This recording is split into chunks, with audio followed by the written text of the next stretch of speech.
내가 86세인데 요양원에 들어가서 후회했던 5가지 이유, 당신이 결정하기 전에 꼭 알아야 합니다.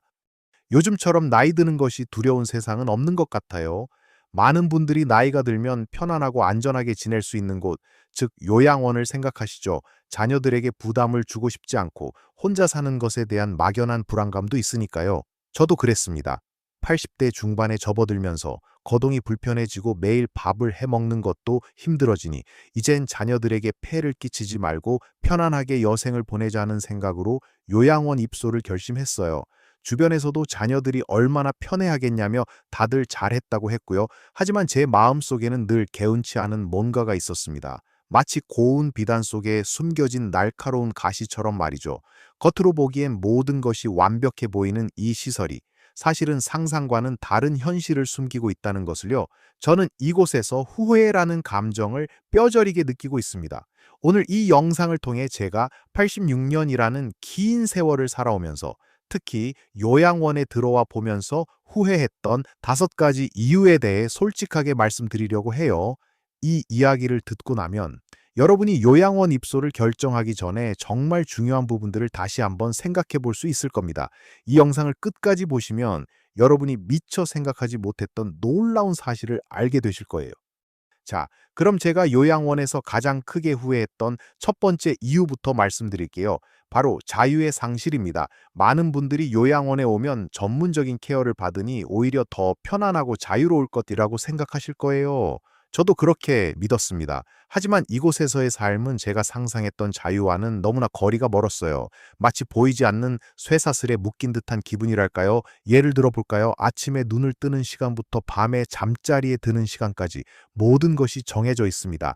아침 유압시면 직원이 와서 깨우고 8시에는 식당으로 이동해 아침을 먹어야 해요. 제가 원래 아침잠이 많은 편이라 늦게 일어나는 걸 좋아했는데 이곳에서는 그럴 수가 없어요. 식사 시간도 마찬가지입니다. 개인적으로는 된장찌개에 밥을 비벼 먹는 걸 좋아하지만 요양원에서는 매일 정해진 식단대로 먹어야 합니다. 내가 먹고 싶은 음식을 고를 수도 없고 먹고 싶지 않아도 다른 대안이 없죠. 가끔 밤늦게 출출할 때 따뜻한 물에 누룽지를 불려 먹던 소박한 낙도 이젠 불가능합니다. 마치 어린아이처럼 정해진 시간에 정해진 메뉴를 먹어야 하는 거죠. 더군다나 가장 답답한 것은 외출의 자유입니다. 자녀들이 찾아오면 같이 동네 슈퍼에 가서 시원한 아이스크림이라도 사 먹고 싶고 따뜻한 믹스커피 한 잔이라도 마시고 싶지만 모든 외출은 미리 허락을 받아야 하고 보호자가 동반해야 합니다. 그것도 직원이 옆에서 지켜보는 상황이 많죠. 예전에는 동네 경로당에 가서 친구들과 화투도 치고 수다도 떨고 심심하면 집 근처 공원에 가서 산책도 할 수 있었는데 이제는 그저 창밖만 바라보는 것이 일상이 되어버렸어요. 내 마음대로 할 수 있는 것이 거의 없다는 사실이 저를 가장 크게 힘들게 합니다. 몸은 편해질지 몰라도 정신적으로는 오히려 더 구속되고 답답해지는 느낌이랄까요? 한국 사람들은 특히 자유를 중요하게 생각하잖아요. 저도 그랬습니다. 젊어서부터 제 발로 움직이며 제 생각대로 결정하며 살아왔는데 나이 들어서 모든 것을 타인의 지시에 따라야 한다는 것이 이렇게나 큰 답답함으로 다가올 줄은 몰랐습니다. 제가 살던 집에서는 제가 원하는 시간에 텔레비전을 켜서 제가 좋아하는 연속극을 보거나 손주들 사진을 꺼내보며 추억에 잠길 수도 있었죠. 하지만 이곳에서는 공용 텔레비전을 함께 봐야 하고 제 공간이 너무나 작아 개인적인 물건을 두는 것도 쉽지 않습니다. 내가 살아왔던 삶의 방식, 내 취향, 내 작은 습관들까지도 모두 포기해야 하는 현실이 가장 큰 후회로 남습니다. 단순히 몸이 편해지는 것을 넘어서 내가 나로서 존재할 수 있는 자유가 이렇게까지 중요했구나 하는 것을 이곳에 와서 비로소 깨닫게 된 거죠. 이제 두 번째로 후회했던 점에 대해 이야기해 볼까요? 바로 외로움과 고립감입니다. 많은 분들이 요양원에 오면 다른 어르신들과 함께 지내니 외롭지 않을 것이라고 생각하실 거예요. 저도 그랬습니다. 혼자 있는 것보다 많은 사람들과 어울리면 더 좋겠지 하고요. 하지만 이곳에서의 외로움은 혼자 있을 때보다 더 깊고 쓰라립니다. 사람들 속에 있지만 홀로 동떨어진 듯한 느낌이랄까요? 요양원에는 분명 많은 어르신들이 계세요. 식당에도 함께 모여 식사를 하고 프로그램실에서도 함께 시간을 보내죠. 하지만 대부분은 자신의 건강 문제나 치매로 인해 깊은 대화를 나누기 어렵습니다. 그저 옆에 앉아 있을 뿐. 진정한 교감이나 친구 관계를 형성하기는 매우 어렵습니다. 각자 다른 사연과 고통을 안고 있기에 서로에게 쉽게 다가서기 힘든 벽이 존재해요. 오히려 함께 있어도 서로를 이해하지 못하는 답답함이 외로움을 더 크게 만들기도 합니다. 직원들도 물론 친절합니다. 하지만 그들은 나라는 한 인격체보다는 환자나 요양원 입소자로서 저를 대합니다. 그들의 주된 임무는 돌봄과 관리이지 저의 감정을 깊이 헤아려 주는 것이 아니니까요. 어제 있었던 일이나 젊은 시절의 추억 혹은 자식 자랑 같은 소소한 이야기들을 나누고 싶어도 진지하게 들어줄 사람이 없습니다. 직원들은 늘 바쁘고 다른 어르신들은 저마다의 힘든 상황 속에 있으니 결국 혼자 생각에 잠기는 시간이 대부분입니다. 제 방에 홀로 앉아 창밖을 바라보며 내가 정말 행복한가? 내 삶은 이렇게 끝나는 건가? 하는 생각에 잠길 때가 많습니다. 가족들은 물론 자주 찾아오려 노력하지만 그들에게도 각자의 삶이 있기에 매일 올 수는 없습니다. 특히 명절이나 특별한 날이 되면 가족들과 함께 집에서 북적거리던 기억이 더 생생하게 떠올라 견딜 수 없는 외로움이 밀려오곤 합니다. 사람들과 함께 있다는 물리적 사실이 외로움을 해소시켜 주지는 못한다는 것을 이곳에서 뼈저리게 느끼고 있습니다. 오히려 많은 사람 속에서 나만 동떨어진 듯한 느낌, 내 이야기를 들어줄 진정한 친구가 없다는 사실이 더 큰 공허함을 안겨줍니다. 이곳은 마치 고요한 호수 위에 떠 있는 작은 섬처럼 겉으로는 평화로워 보이지만 속으로는 깊은 외로움이 흐르고 있습니다. 특히 한국 사람들은 정을 중요하게 생각하잖아요. 가족과의 유대, 이웃과의 교류, 친구들과의 깊은 관계 속에서 살아왔는데 이곳에서는 그러한 정을 나눌 기회가 현저히 줄어듭니다. 내 삶의 이야기에 귀 기울여주고 나의 희로애락을 함께 나눌 사람이 없다는 것이 정신적으로 가장 큰 고통 중 하나입니다.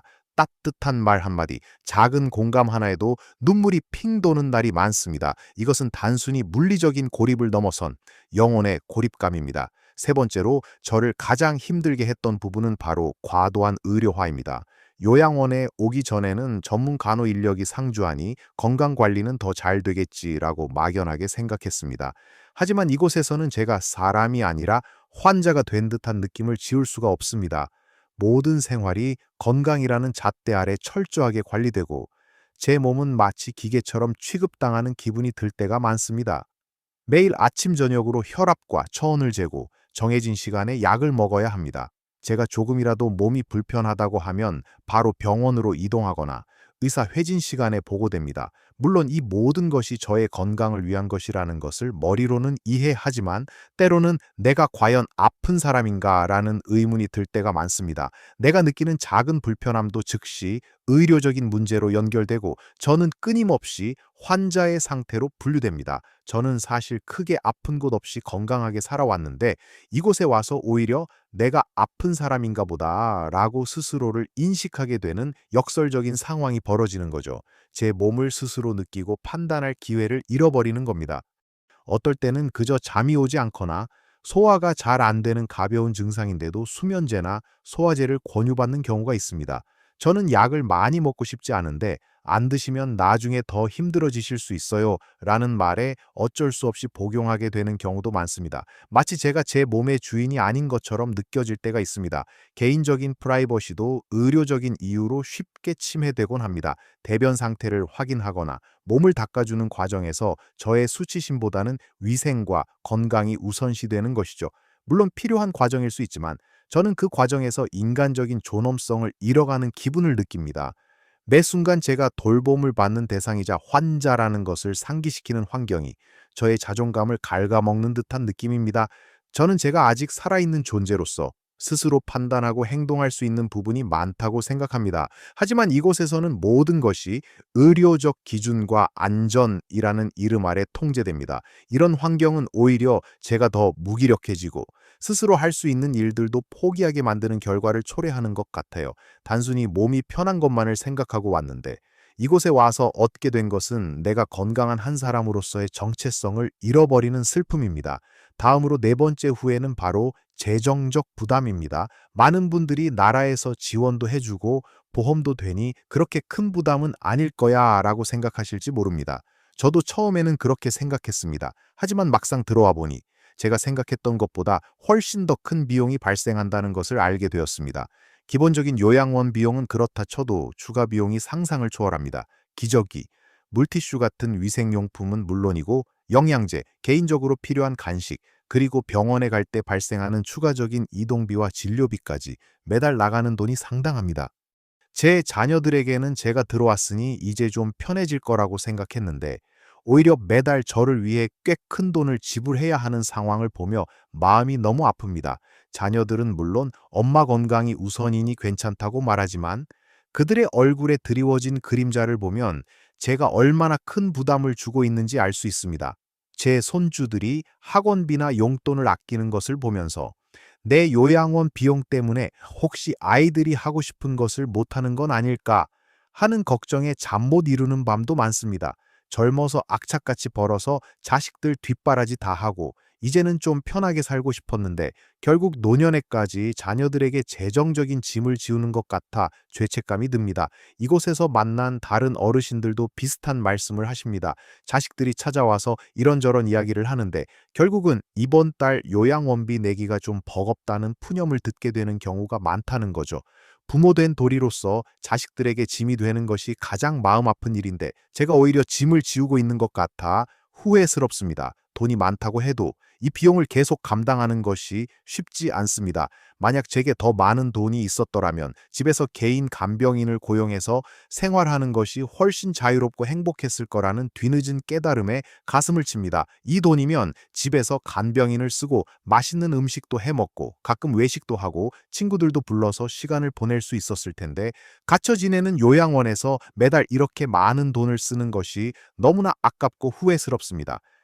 자, 이제 마지막으로 다섯 번째 후회에 대해 말씀드릴 시간입니다. 바로 나의 삶의 터전, 집과 추억의 상실입니다. 요양원에 오기 전에는 집은 그냥 잠만 자는 곳이지 어디든 깨끗하고 편안하면 돼라고 생각했습니다. 하지만 막상 떠나와 보니 집이라는 공간이 단순히 물리적인 건물을 넘어선다는 것을 뼈저리게 깨달았습니다. 집은 저의 삶의 역사이자 추억이 고스란히 담겨 있는 박물관 같은 곳이었습니다. 제 손때 묻은 가구들, 손주들이 어릴 때 그려준 그림, 남편과 함께 심었던 작은 화분, 벽에 걸린 가족 사진 액자, 이 모든 것들이 저의 삶을 말해주고 있었습니다. 요양원에 오면서 제가 가져올 수 있었던 것은 고작 몇 벌의 옷과 작은 사진첩 하나뿐이었습니다. 그 외의 모든 것은 다른 사람의 손에 의해 정리되고 사라졌습니다. 매일 아침 제가 잠에서 깬 곳은 익숙한 제 방이 아닌 낯선 요양원 침대입니다. 제가 직접 가꾼 작은 텃밭에서 따먹던 상추의 맛, 동네 슈퍼 아줌마와의 정다운 인사, 매일 아침마다 듣던 절 앞마당의 새소리, 집 앞 골목을 오가던 아이들의 제잘거림, 이 모든 소소하고 평범했던 일상들이 지금은 너무나 그립습니다. 이곳에서는 아무리 편한 침대에서 잠을 자고 깨끗한 시설에서 생활해도 제 마음속의 공허함을 채울 수는 없습니다. 특히 밤이 되면 익숙한 내 집의 아늑함이 사무치게 그리워집니다. 벽에 걸린 시계 소리, 창밖으로 들려오는 바람 소리, 거실의 은은한 조명, 이 모든 것이 저에게는 위로이자 평안이었습니다. 하지만 이곳에서는 정해진 시간에 불이 꺼지고 늘 낯선 소음들이 들려옵니다. 이불을 덮고 있어도 왠지 모르게 한기가 드는 기분입니다. 집은 단순한 거주 공간이 아니라 저의 정체성을 담고 있는 그릇과 같았습니다. 그 그릇을 잃어버리니 저의 존재 자체가 흔들리는 느낌이 듭니다. 마치 뿌리 뽑힌 나무처럼 말이죠. 요양원은 분명 편안함과 안전을 제공합니다. 하지만 그 대가로 저는 저의 삶의 가장 소중한 조각들, 즉 나의 역사와 추억, 그리고 집이라는 안식처를 내어준 것 같습니다. 이 후회는 시간이 지날수록 더욱 깊어지고 있습니다. 밖을 보며 옛날 동네를 그리워하는 어르신들의 모습에서 저의 모습을 발견할 때마다 제 가슴은 더욱 먹먹해집니다. 돈으로 살 수 없는 것이 바로 추억이고 돈으로 대체할 수 없는 것이 바로 집이라는 것을 이곳에 와서 뼈저리게 느끼고 있습니다. 하지만 여러분, 제가 이 이야기를 드리는 이유는 절망하라는 뜻이 결코 아닙니다. 오히려 더 나은 선택을 할 수 있도록 돕고 싶은 마음뿐이에요. 제가 후회했던 다섯 가지 이유, 즉 자유의 상실, 외로움과 고립감, 과도한 의료화, 재정적 부담, 그리고 집과 추억의 상실은 요양원 입소를 고민하는 모든 분들이 신중하게 고려해야 할 중요한 요소들입니다. 물론 요양원이 모든 분들에게 나쁜 선택이라는 뜻은 아닙니다. 어떤 분들에게는 정말 꼭 필요한 선택이 될 수도 있습니다. 하지만 중요한 것은 겉으로 보이는 편의성이나 전문가의 돌봄이라는 장점만을 보지 말고 제가 겪었던 이러한 이면의 현실들도 함께 고려해야 한다는 점입니다. 만약 몸이 너무 불편해서 일상생활이 불가능하거나 가족이 돌보기 어려운 특별한 상황이라면 요양원이 최선의 선택일 수도 있습니다. 하지만 아직 스스로 움직일 수 있고 주변의 도움을 받을 수 있는 여지가 있다면 집에서 보내는 시간을 더 소중히 여기는 방법을 찾아보는 것도 좋습니다. 예를 들어 하루 중 필요한 시간만 돌봄 서비스를 받거나 주간보호센터를 이용하는 등 다양한 대안들이 있습니다. 자녀들과 함께 살거나 자녀가 자주 왕래할 수 있는 거리에 사는 것도 좋은 방법입니다. 무엇보다 가장 중요한 것은 여러분 스스로의 삶을 스스로 결정할 수 있는 자기 결정권을 최대한 지켜나가는 것입니다. 제가 겪은 후회를 통해 여러분은 좀 더 현명하고 신중한 선택을 하시길 바랍니다. 몸이 조금 불편해지고 힘들어질 때 무조건 요양원만을 생각하기보다 제가 말씀드린 이 5가지 후회를 기억하고 여러분의 삶에서 가장 중요한 가치가 무엇인지 다시 한번 되짚어 보세요. 노년의 삶도 젊은 시절과 마찬가지로 스스로 선택하고 즐길 수 있는 부분들이 분명히 있습니다. 작은 불편함이 있더라도 내가 익숙한 공간에서 내가 사랑하는 사람들과 함께 나만의 방식대로 살아가는 것이 어떤 면에서는 훨씬 더 큰 행복과 만족감을 줄 수 있습니다. 부디 제 이야기가 여러분의 삶에 작은 도움이 되기를 바랍니다. 혹시 저와 비슷한 경험을 하셨거나 요양원 입소를 고민하고 계시다면 아래 댓글에 여러분의 생각이나 질문을 남겨주세요. 서로의 경험을 나누는 것이 큰 위로가 될 거예요. 오늘 제 이야기가 도움이 되셨다면 좋아요 버튼을 눌러주시고 앞으로도 어르신들을 위한 솔직하고 유익한 이야기를 듣고 싶으시다면 채널을 구독해 주시는 것도 잊지 마세요. 여러분 모두가 자신에게 가장 맞는 방식으로 매 순간을 소중히 여기며 가장 행복한 삶을 살아가시길 진심으로 응원합니다. 건강하고 평안하세요.